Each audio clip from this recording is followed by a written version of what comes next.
Friends ఇప్పుడైతే ఈ dialogue అయితే చాలా ట్రెండింగ్‌లో ఉంది. నాకు బాగా నచ్చింది ఇది. నేను ఆల్రెడీ 1 వీక్ బ్యాక్ దీన్ని నేను సేవ్ చేసుకున్నాను చేద్దామని.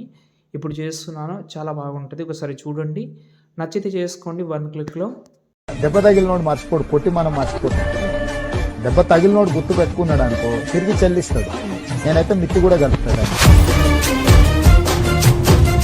వీడియో అయితే చూస్తున్నారు కదా! బాగా అయితే వచ్చింది. మేబీ మీకు ఆ ఫీల్ అనేది రాకపోవచ్చు. ఎందుకంటే రెగ్యులర్ టైప్‌లోనే ఉంటదని. కానీ ఒకసారి పెట్టాను ఇన్‌స్టాగ్రామ్‌లో చెక్ చేయండి. నచ్చితే లైక్ చేయండి. కొంచెం సపోర్ట్ ఇవ్వండి. ఓకేనా? ఇప్పుడు నేనైతే మీకైతే ఒక ప్రాజెక్ట్ అయితే ఇచ్చాను. మీకు తెలిసిందే ఫుల్ ప్రాజెక్ట్. కానీ ఫుల్ ప్రాజెక్టే ఇంపోర్ట్ చేస్తే మీరు అది కాదు ఇంకా ప్రాసెస్ అయితే ఉంది దీనికి. లాస్ట్ వరకు అయితే చూడండి. ఈ స్టార్టింగ్‌లో లిరిక్స్ కనిపిస్తుంది కదా! దీనికైతే ఒక ఫాంట్ అయితే యూజ్ చేసిన. ఈ ఫాంట్ అనేది నేను బీస్ట్ మూవీది ఇంట్రో చేసిన. దానికి కూడా యూజ్ చేసిన ఇదే ఫాంటు. కావాలంటే ఇప్పుడు ఇస్తాను. ఈ వీడియో కింద ఉంటది. చెక్ చేసుకోండి. ఈ స్టార్టింగ్ టెక్స్ట్‌కు మాత్రమే యానిమేషన్ ఉంటది. మిగతా దానికి యానిమేషన్ ఉండదు. కాబట్టి టెక్స్ట్ సెలెక్ట్ చేసి పైన ప్లస్ ఐకాన్ కాపీ లేయర్ అని ఉంది కదా! దాన్ని తీసుకుందాం. ఏవైతే టెక్స్ట్ ఉందో దాని నుంచి ఇలాగైతే అన్ని టిక్ మార్క్ పెట్టుకోండి. అన్ని పెట్టిన తర్వాత పేస్ట్ స్టైల్ అయితే చేసుకోండి. అక్కడ ఫస్ట్ కాపీ చేసుకోండి. దాని తర్వాత పేస్ట్ స్టైల్ చేస్తే ఎఫెక్ట్ అనేది బాగా వస్తది. ఒకవేళ బ్యాక్ సైడ్‌లో ఫోటో పెడదామని అనుకుంటే ప్లాన్ ఉంటే పెట్టుకోండి. నేను పెడతాను ఇప్పుడు చూడండి.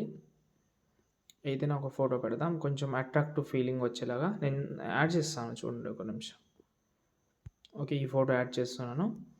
ఓకే. దీన్ని నేనేం చేస్తానంటే ఈ ఫోటో సెలెక్ట్ చేసి మూవ్ ఆన్ ట్రాన్స్‌ఫర్‌లోకెళ్ళి ఇక్కడ జెడ్‌లోకి వెళ్ళిన తర్వాత జెడ్‌ని మీ ఫింగర్ తోటి పైన పెట్టుకోండి. 3 డాట్స్ మీద క్లిక్ చేసి ఫిల్ కంపోజిషన్ ఏరియా ఎఫెక్ట్ ఆప్షన్‌లోకెళ్ళి యాడ్ ఎఫెక్ట్‌లోకెళ్ళి విగ్నెట్ యాడ్ చేయండి. పంచ్ అవుట్ అయితే ఆన్ చేసుకోండి. సైజ్ తక్కువ చేసుకోండి. ఫెదర్ పెట్టుకోండి. ఒపాసిటీ తక్కువ చేసుకోండి. నైస్. చూడండి బాగా సింక్ అయింది. ఓకే. దీనికి షాడో యాడ్ చేస్తే ఇంకా బాగుంటది. ఓకేనా? ఇప్పుడు ఈ 2 ఫోటోస్‌కి యానిమేషన్ ఉంది కదా! ఈ 2 ఫోటోస్‌ని వదిలేద్దాం ఇప్పుడే చెప్తాను. ఈ 2 ఫోటోస్‌లో ఈ ఫోటో ఉంది కదా! ఎండింగ్‌లో చిన్న సైజ్ దీన్ని కాపీ చేసుకోండి. ఈ బీట్ మార్క్ దగ్గర వచ్చి పేస్ట్ చేయండి. మళ్ళీ ఈ బీట్ మార్క్ దగ్గర వచ్చి పేస్ట్ చేయండి. ఓకేనా? ఈ 3 ఫోటోస్‌కి మీరు చేంజ్ చేసుకోండి. ఈ ఫోటో కూడా చేంజ్ చేసి మళ్ళీ ఈ 4ని కాపీ చేసుకోండి. ఇక్కడ వచ్చి పేస్ట్ చేయండి. మళ్ళీ ఈ 4ని ఇక్కడ పేస్ట్ చేయండి. ఆటోమేటిక్‌గా చేంజ్ చేసుకుంటారు మీరు. అంతే ఉంటది. పెద్ద ప్రాసెస్ అయితే ఏముండదు. దీనికి ఒక షేప్ యాడ్ చేద్దాం. చెప్తాను. ఈ ఫోటో దగ్గర వచ్చి 3 డాట్స్ మీద క్లిక్ చేసి ఒక షేప్ తీసుకొని ఎండింగ్ వరకు అయితే జరుపుకోండి. ఈ షేప్‌ని ఏం చేద్దామంటే ఈ మూవ్ ఆన్ ట్రాన్స్‌ఫర్‌లోకెళ్ళి జెడ్‌లోకెళ్ళి జెడ్ నుంచి ఇలాగైతే పెంచుకోండి. ఇప్పుడు కాపీ బ్యాక్‌గ్రౌండ్ యాడ్ చేద్దాం. కొంచెం కలర్ ఎఫెక్ట్ యాడ్ చేద్దాం. ఎఫెక్ట్ ఆప్షన్‌లోకెళ్ళి యాడ్ ఎఫెక్ట్‌లోకెళ్ళి షార్పెన్ యాడ్ చేసుకోండి.